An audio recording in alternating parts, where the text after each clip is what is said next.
Hi there, it's Nicholas Loise, founder of Sales Performance Team and author of Moving the Sales Needle and the Sales Manager's Guide to Hiring the Best Salespeople Possible.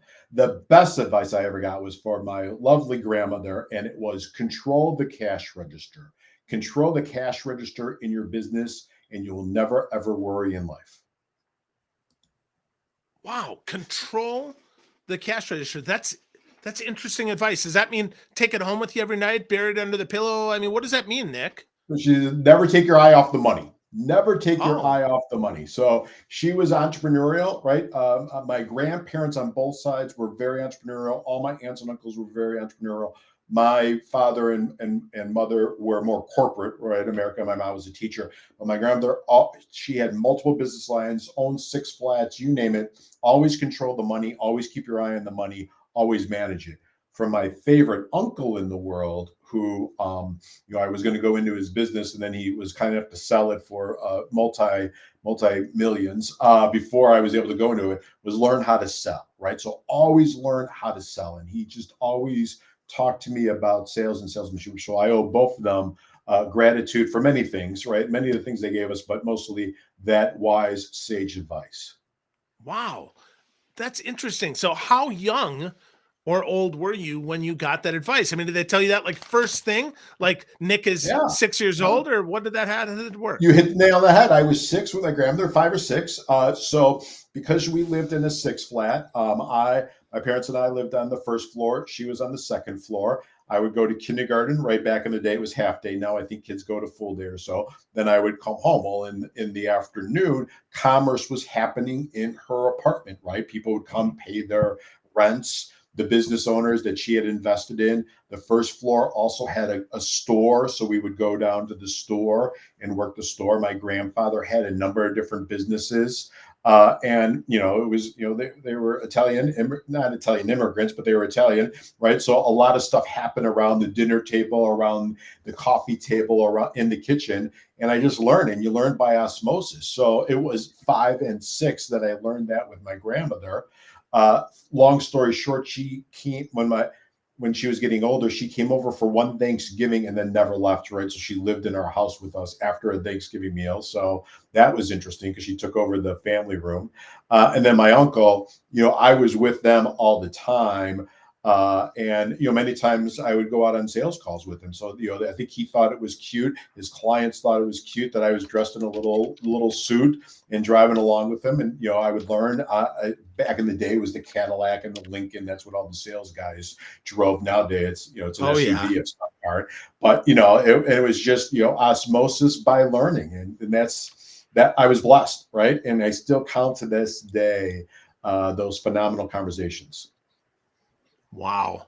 Wow, that's so cool, man. So my grandparents well my grandmother raised 8 kids. My grandpa died before I was born, and then on my dad's side, my grandma and my grandfather, we had a dairy farm.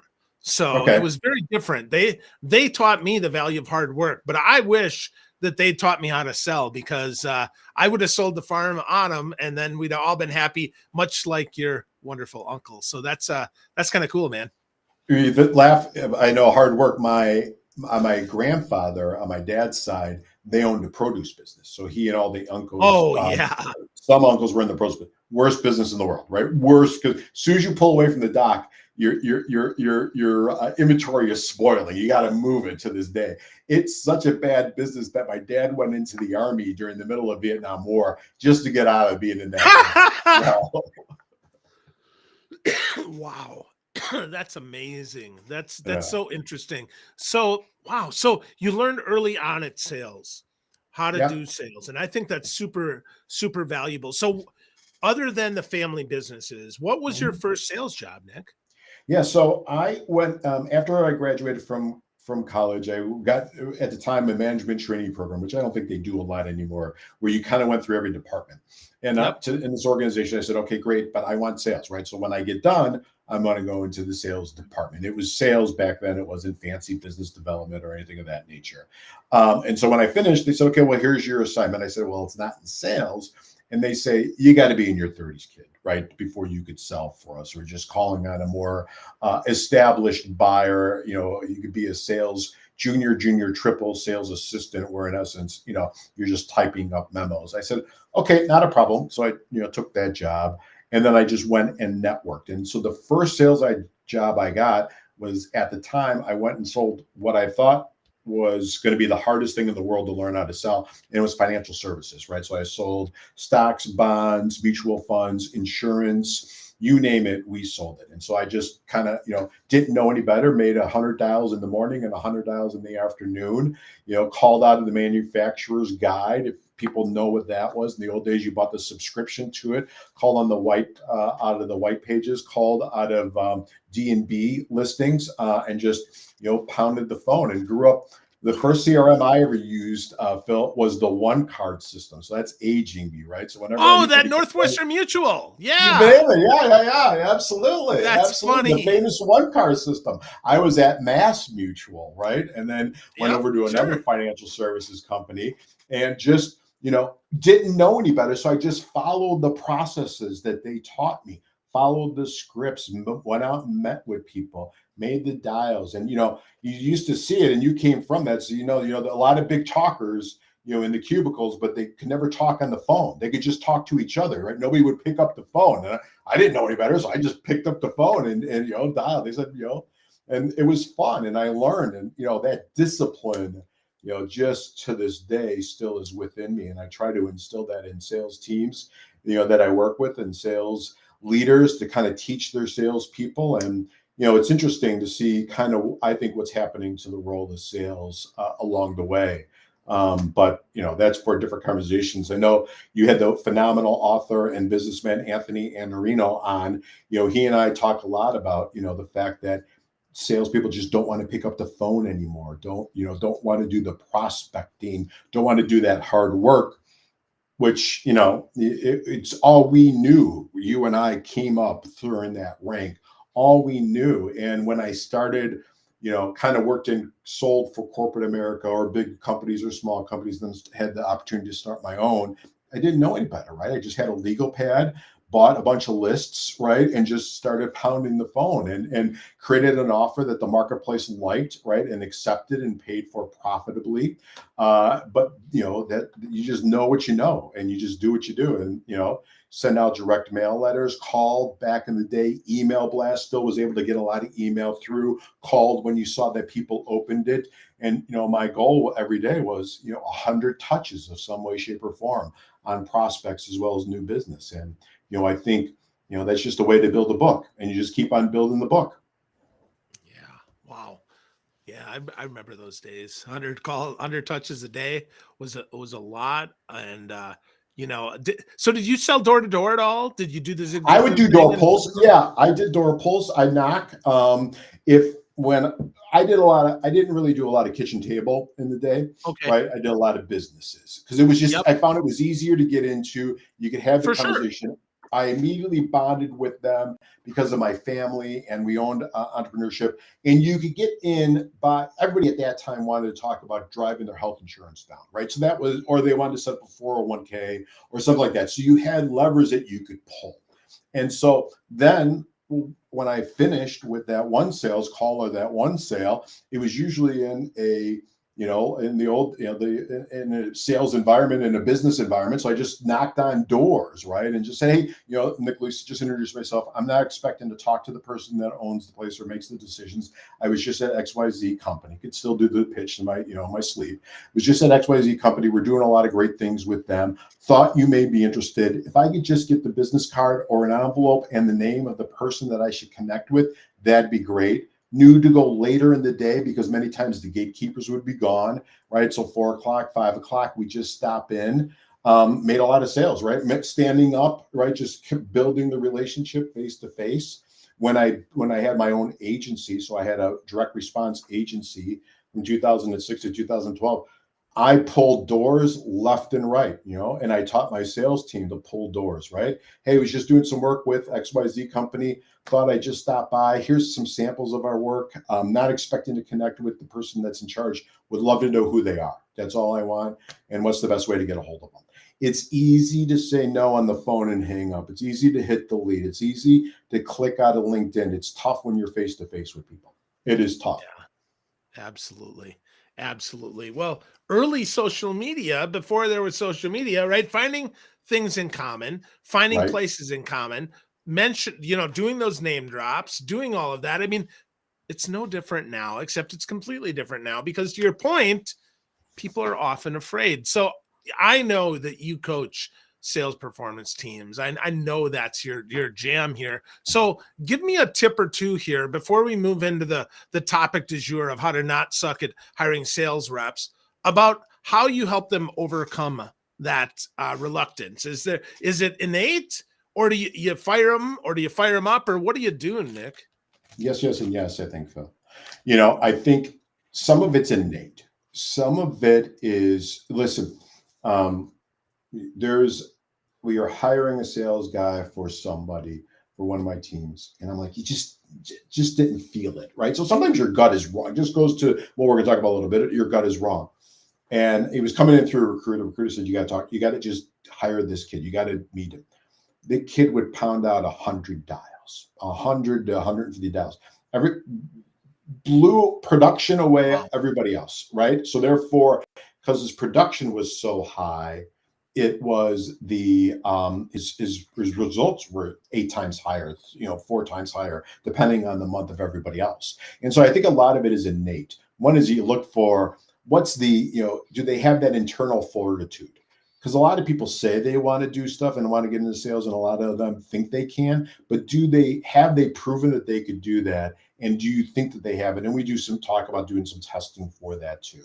So some of it's innate. Some of it is you show them the pathway, right? And you give them the tools and you create the environment. I'm not a big fan of, just pounding the desks or anything like that. I don't create bro cultures or things of that nature, but just kind of creating the environment for them to see what success looks like, manage the expectations on the front end. Here's what we're looking at. Here's what success looks like.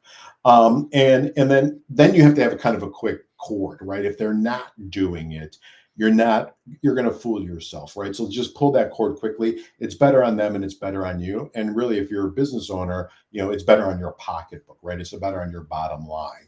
And so just do that. But,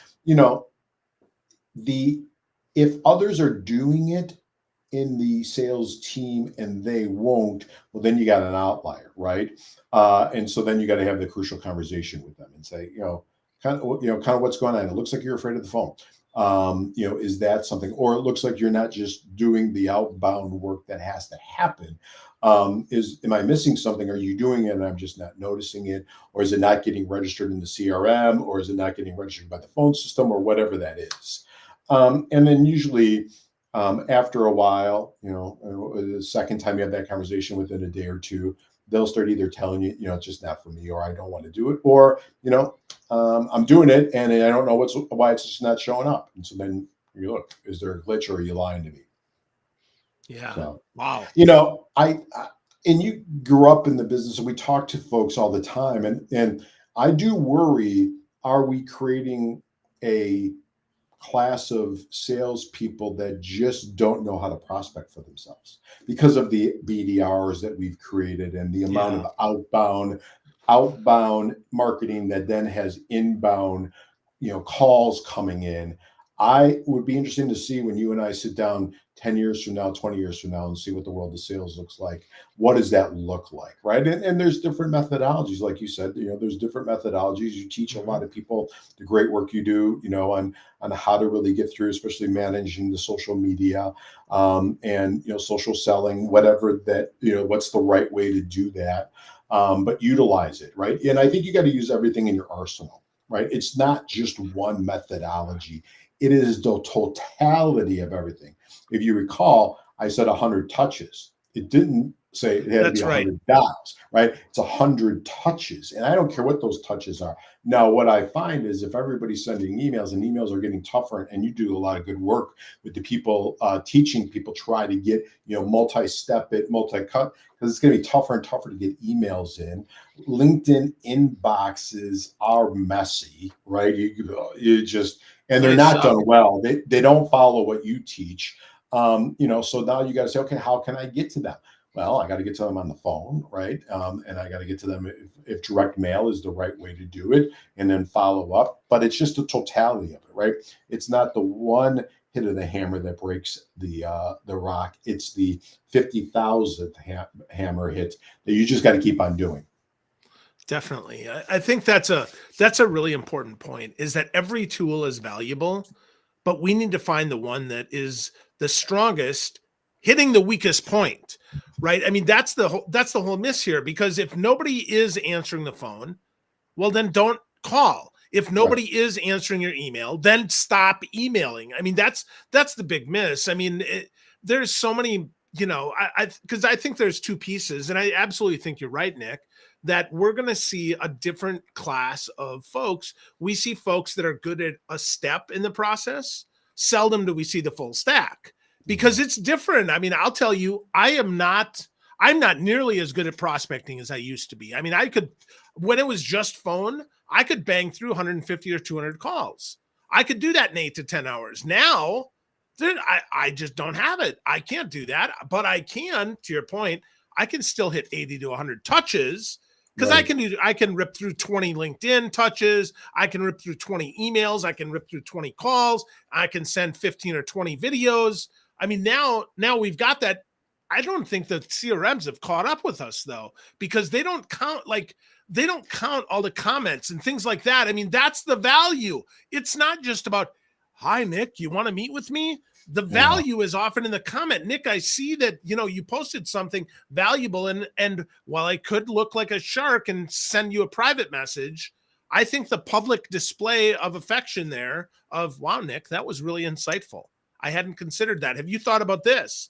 That challenge without challenging and in public, I think, is more valuable, but the CRMs don't even log that anymore. It looks like you're not working if you do that. A lot of truth to that, and really sage advice for people that are listening. That was just genius what you did. The other thing that you teach too, that I think a lot of times isn't in the CRM, if you will, is the referral harvesting. Right? I think you could go a long way with That's that, right. and I think that is a skill that is not really taught and really harnessed to the 11th degree. Right? You do young salespeople know to ask for that? What does that look like? We came up in that business, right? Hey, do you have 2 or 3 friends that are just looking, kind of like the experience that you and I had, realizing, I'm just here to help. Is there anybody that that is trying to grow their sales team or manage their sales team for you, whatever it is. But I mean, you do some great work on teaching that. And I think it's just such a wonderful skill set that I think it's like a muscle. It has to be worked to get better and better and better. And I don't know why people are. I mean, we love helping people. I mean, we're in the Christmas, as this is being recorded, it may be released after Christmas, but it's a Christmas time, right? We want to help people. I go to my local Starbucks, right? And I'm sure you do too. And I see that box that is filled with Toys for Tots. It is overflowing as we speak today. And that just warms my heart, right? I'm in the middle of Chicago. We're in the middle of, the migrants that are coming up to see us. And people are giving left and right to help. So people want to help. So utilize referrals. I'm curious, can you give me a hand? Even if the person says, hey, we're not buying what you're selling, kid, not a problem. I'm just curious. Do you know anybody that might be? What does it hurt? You don't got anything. You're not going to lose anything. Just ask them. So that's a skill. If I don't know if you do it as a course or if you do it as a seminar, but people should get that immediately. They should buy that for their entire team. Yeah, absolutely. Yeah. I'm working on a new course for that, because to your point, I think referrals are one of the strongest things that we can Okay. do, because, if I say, hey, Nick, you had a great experience with me, who can you introduce me to like you that might also want a great experience? Not that wants to buy a puppy, but wants a great experience. I mean, Right. that's the difference, because you don't know. I don't want you to qualify for me. I Right. want to talk to the person, and I want to qualify myself. I had a conversation yesterday with a referral source that I can't help him. He's busier than he can be. Now, I'll tell you, he probably needs some help on the productivity side, because he doesn't delegate anything, but that's another thing for another time. But really, here's the thing. When I told him some of the ways that I could help him, by the end of the call, he's like, I'm really glad you did that. that made me think of this person and this person and this person. And this guy's probably not going to buy, but he's going to make some email introductions once. And I love that he said, Phil, I'm going to see if they're open to a conversation. Two-legged intros are the bomb. They're so good. They're so good. But to that, I mean, we want to talk about how to not suck at hiring sales reps. We got to start with folks that are unafraid to ask, I think. What do you think, Nick? Spot on. I mean, you're spot on with that, right? Not afraid to ask, not don't have the mental blocks, right, of asking or doing the work or anything of that nature. And I think it's just, you got to get to that innateness, right? Are they willing to ask? How did they come in? And then you got to go deep in the conversation. And so, of course, I'll ask for referrals. Okay, great. When have you done that? Give me a specific time, right? Maybe in your last job, right? Maybe your last job, you asked for referrals. What did that look like? Or maybe you got a job by asking for referrals, right? If they're a college student and they're just trying to get in. And so, has a business owner, sales leader, sales manager, whatever your role is, whatever the hat is, your thing, and it is your responsibility for hiring the right person. And a lot of times we go with our gut. And you and I, we talked about that, right? The one kid that I don't think he's going to do it, and just was a producer because our gut is wrong for so many times. So you got to go deep, right? So you got to have a process for hiring, right? Just so real quick, so we're living up to the title, because we got off of the tangent. We could have kept on going because it was so valuable. But have a process. Have a process for one. First is create an ad. And the ad is a direct response ad, tells them specifically who you want and specifically who you don't want. So in every ad that I wrote, say, hey, listen, if you are not going to pick up the phone, do not apply. If you are not willing to pick up the phone, do 100 touches, ask for referrals, boom, boom, boom, boom, boom. Please do not apply. Starts at the front end. That front end, then you go to the back end, which is saying, okay, now send me a video, and on that video, I want to see what you're doing and what you sound like, and how do you put people into the process. Then from there, so now you've got the ad that repels and attracts. They got a video, right? Or I've even done it. Send me a voicemail, right? An inside sales thing, and they're just doing a sales call after sales call. I want to hear their voice, and I don't want to take biasness out of it. I learned this from The Voice, right? I don't watch a lot of reality TV, but my family loved it, and how all the judges had their backs turned, right? So they could just hear the voice. So if it's just on the phone, I'm not as attractive as you are, Phil, right? But my voice might be a little bit better, right? So how that goes, right? So how does their voice sound? So send me a voicemail message answering these things. So now we're hiring them. We've got very strict criteria. Then we start interviewing them. Then we have them go through some testing. I'm going to go back to the interview in a second. Those that get through the initial stage or two of the interview, have them go through some testing. I'm a big fan of DISC, right? There's other ones out there.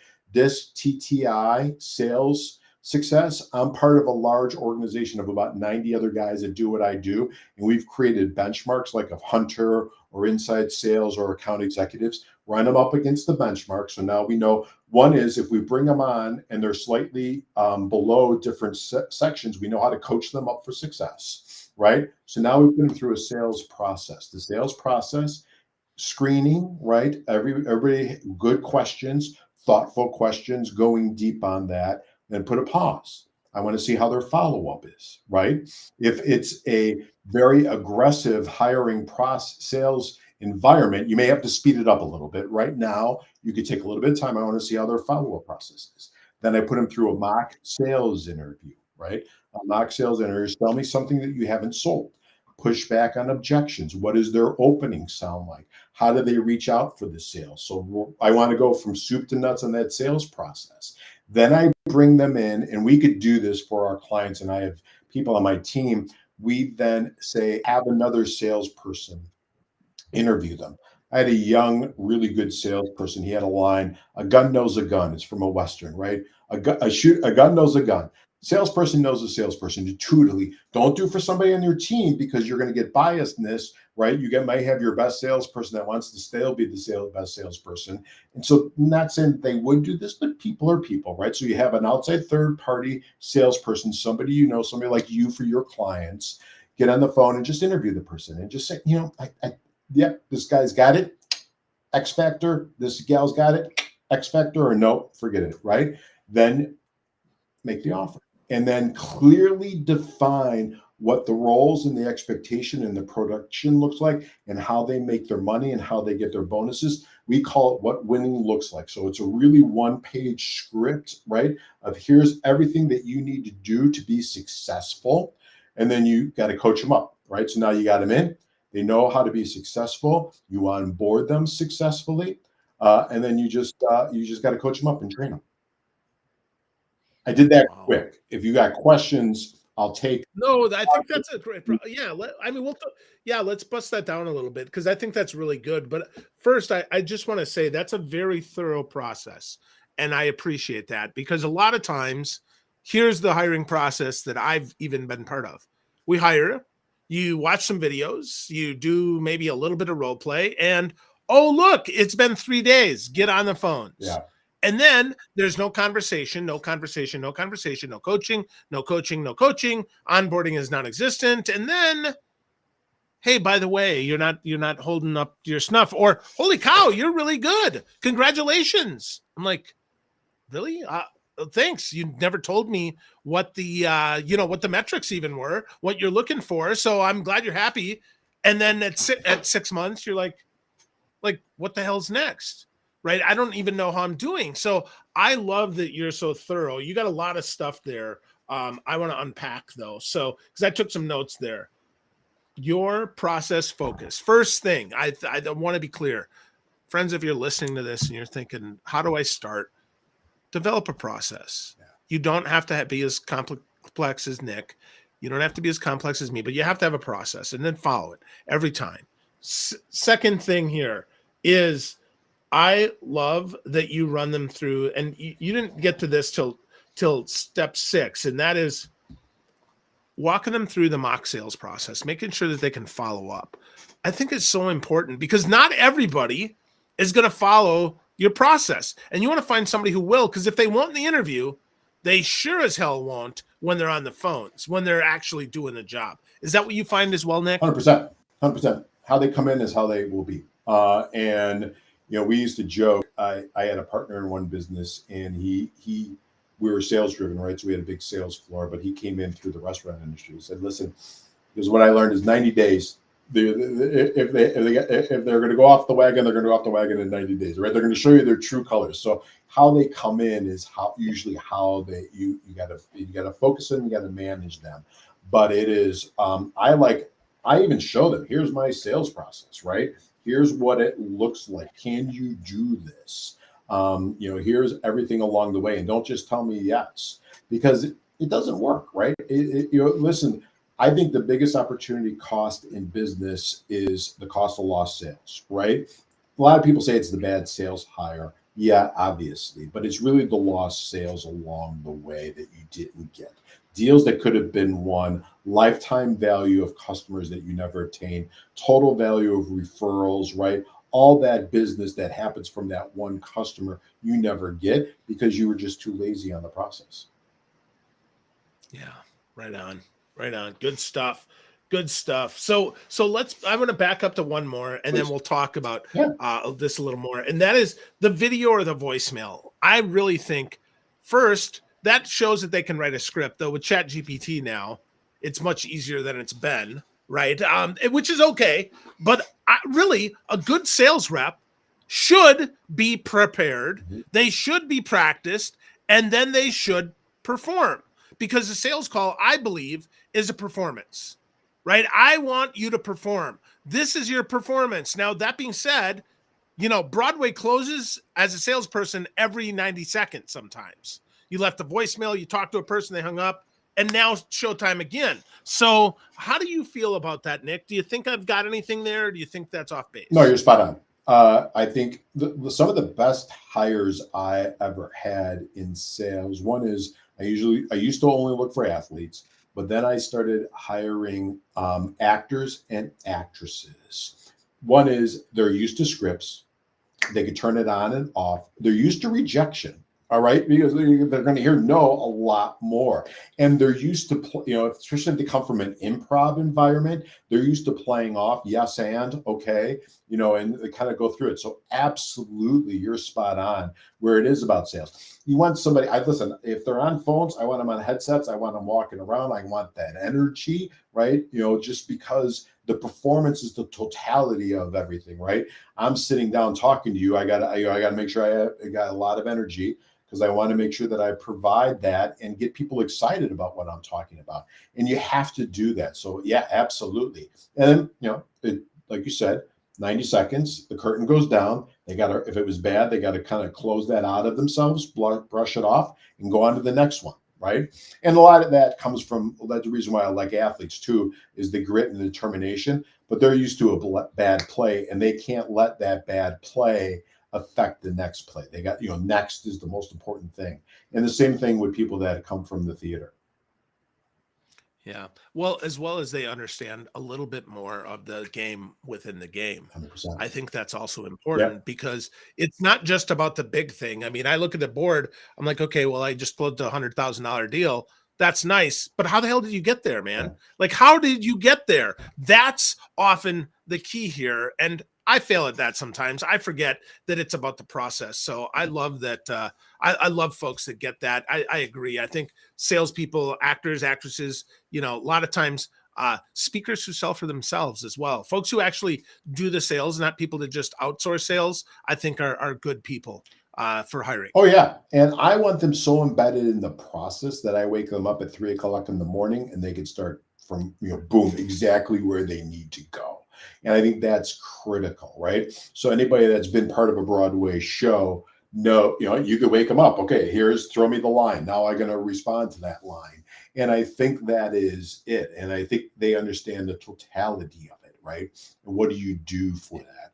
And listen, we've all been mesmerized by somebody that's great at their craft, right? We're all, we're in awe of a good salesperson. You buy or don't buy, you're still in awe of them. You have respect of them. That's somebody that had professionalism, had respected the craft, but understood the process, as you talked about, in the big picture, right? And we could all do a better of showing them the big picture, showing them the why. And I think that's critical, right? It's almost, I always say, I always say to salesperson, put a sign in your, where's the profit in that, right?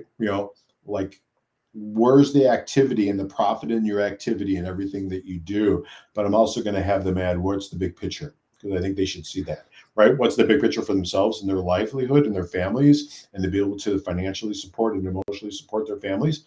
I'm all for that, plus the business and our clients' business too, right? What's the big picture? Where are they going? And how do we help them get to that? We do a thing in sales training, right? You got to build heaven and hell, and you got to build that gap. So the person says, yes, I want this, and no, I don't want that. And that gap's got to be large enough, right? So you're showing them the big picture, like you talked about, which I think is critical. Yeah, absolutely. Absolutely. Well, so much more we could talk about here. We're going to do this again, and we're going to talk about for sales leaders, but I want to wrap this up here with how to not suck at hiring sales reps, Nick, with a starter for folks. If they're starting on the process, obviously they could hire you. And I actually encourage folks, get to know Nick and his team. Go to salesperformanceteam.com. Very simple. Go check them out. They got a great blog, lots of great resources there for you. Check that out, salesperformanceteam.com. But if folks want to get started on this journey, besides for hiring you, Nick, where do they start so that they don't suck at hiring sales reps? Well, I think it starts with saying, what do I want? Right? Write down whiteboard, legal pad, go to Starbucks. What do I want in a sales rep? Exactly what do I want? Everything that I want. And then it goes back to writing that ad, right? You're writing that direct response ad. This is what we are looking for. Then step back and say, this is what we are not looking for. So if you do any of these things, we do not want any of that stuff, right? Start with that. That will help filter them in on the front end. right? And so get a good direct response copywriting book, right? I think we have some source on our website, but that changes all the time. And then the other thing, we have a book. I think it's like $1.99 on Amazon just to kind of start the funnel. We'll give that to your guests, right? So just shoot us an email over at info at salesperformanceteam.com, or even my own Nick at salesperformanceteam.com. We'll send that to you. That kind of, it goes a little bit deeper to that process that I shot through real quick, and it will just help them, right? So we'll provide that for them. We got some checklists for people to what to look for in the sales process to hire reps. So yeah, I mean, it all starts with though knowing exactly what you want and knowing what you don't want, and then pushing that away. We all do that with our avatars, right? Who's our ideal customer profile? So it's really our ideal sales rep profile, ISRP, right? What is your ideal rep sales profile? Then create that, and then you hire to that. Love that. So friends, if you're listening here, info at salesperformanceteam.com. Nick will give you a free book. You can get that in there, or send it to Nick at salesperformanceteam.com. Get the free book. Get started. Think about what you want and what you don't want. Write that on the whiteboard and get started not sucking at hiring sales reps. Have a great day. Thanks.